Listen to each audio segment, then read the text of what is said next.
I was at the local thrift store today and I found this amazing gem, a baby grand piano. It's got these fun stickers on each key. We got a truck, another truck, a truck, lots of trucks, and some American flags. This is kind of what it sounds like. Imagine there's no heaven. What's up? I'm Brian Funk, and I'm excited to show you how I took the baby grand piano and turned it into these sounds.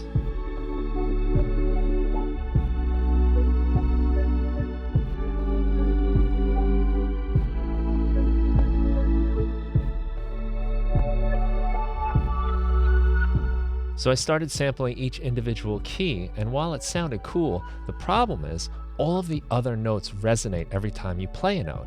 So I decided to take the piano apart so I could isolate the individual notes so we could get a pure tone for our samples. There's not a lot holding this thing together.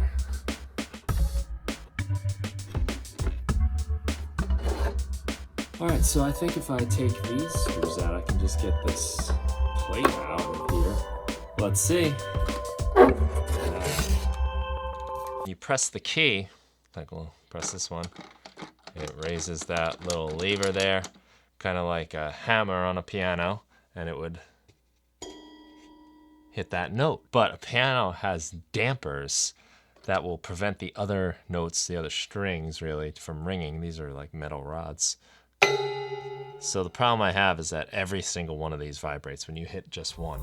I'm going to use these two towels to just cover up any of these rods that I'm not playing. So only the one I'm playing gets exposed. I'm going to try it with a drumstick, and I'm also going to try the screwdriver, which is much more metallic.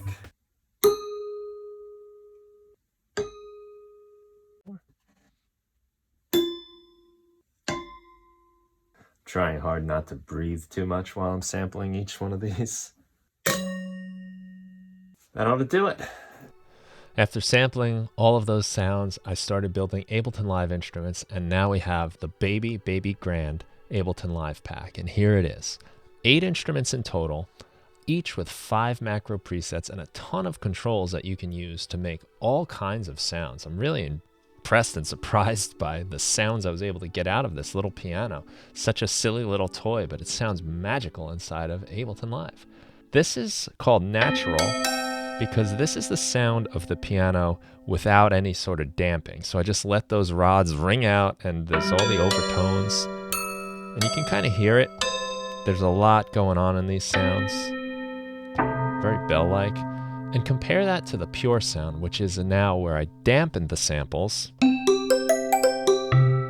It's a much cleaner sound. I even cleaned that up a little more on this one called Clean. There's even less noise going on in there, and they all are very useful. From there, I started getting a little more experimental. So I took a sample and I looped it right here. You can see that.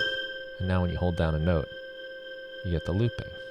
And you notice this says grand piano E open. Anytime it says open, that means it has all of the other sounds ringing out, if you're curious. So this is a sample that was made with all the resonating rods.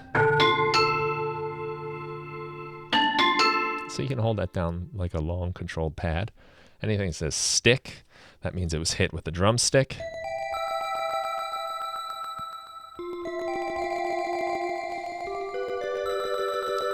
And this one's looping around, and we're using a warp mode called texture here. And you'll notice there's a lot of texture to that. I also reversed the sample. And I love these sounds. They're all warped as well so that they last the same amount of time. So you can kind of time it with your music. We've got a smooth pad, which at first sounds more like an organ.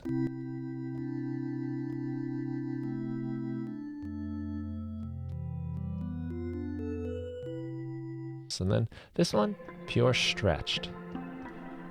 Let's go to the default preset here. So I want to show you something. I'm going to turn off the warp. And the way we normally get our samples to play across the keyboard is by changing the speed the sample plays back. So this is our original sample. We play a lower note, it's going to play much slower. Play a higher note, it plays much quicker. It's a shorter sound. let's turn on the warp mode so now that every single sample will play at the same speed because they'll be time stretched to get to our pitch. And now our high notes almost sound like they have a reverb or something on them.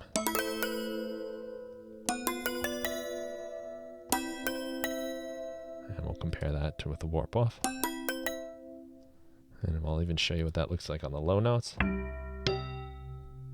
compared to.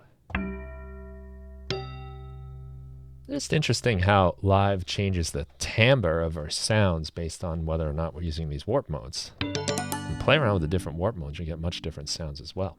As you can see, there are tons of macro controls you can use. There's this Sparkling Twinkles FX rack, which you can use on any sound in any project. So it's really cool. It's got shimmer delay, chorus delay, tremolo. Let's have a look at the pure sound here and just show you what the macro presets will do. So one click, and we turn that into this. Another click.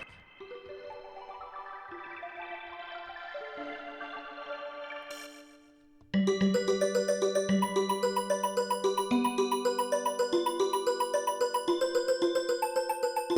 cool sounds there, nice arpeggiation.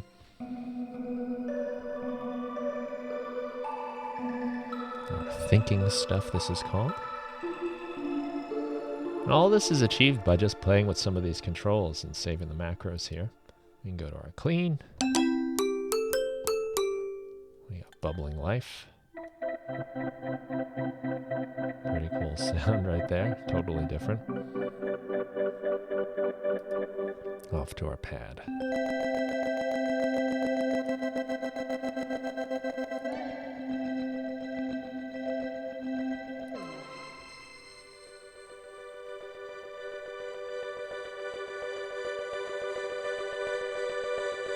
And it's a lot of fun. You can just play with these controls yourself and come up with your own sounds, your own patterns.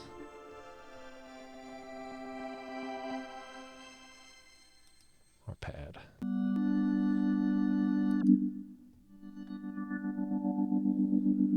So I want to show you the shimmer delay. I think this is a really cool effect because right now we got this fairly mellow sound, but as I turn up the shimmer delay, you can hear some higher frequencies come in. Especially when I start turning up this as well. The shimmer delay repeats the sound and adds octaves on top. And it just kind of climbs up and soars into the atmosphere. Play some low notes here. So in a way, it's almost like having another instrument on top. It creates almost like these strings or something. So I'm playing some pretty low notes. And we got the sparkling to it. Now, if you ever want to tame that, there is a filter here. So this is a post-FX filter. That'll kind of mellow that stuff out for you a little bit. So you still kind of get that repeating and sending off into the heavens sound, but it's not quite as bright. Maybe we'll add a little reverb to that too, or a lot of reverb. We can control the reverb time here, so it goes really long. Just very ethereal, beautiful sounds.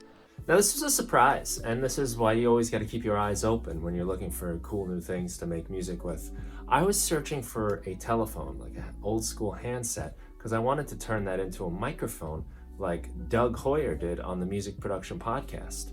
During the interview, he put on his phone and he spoke to me through this telephone microphone he made. It sounded awesome. Just took me back to being on a real phone, not a cell phone, but like a real phone.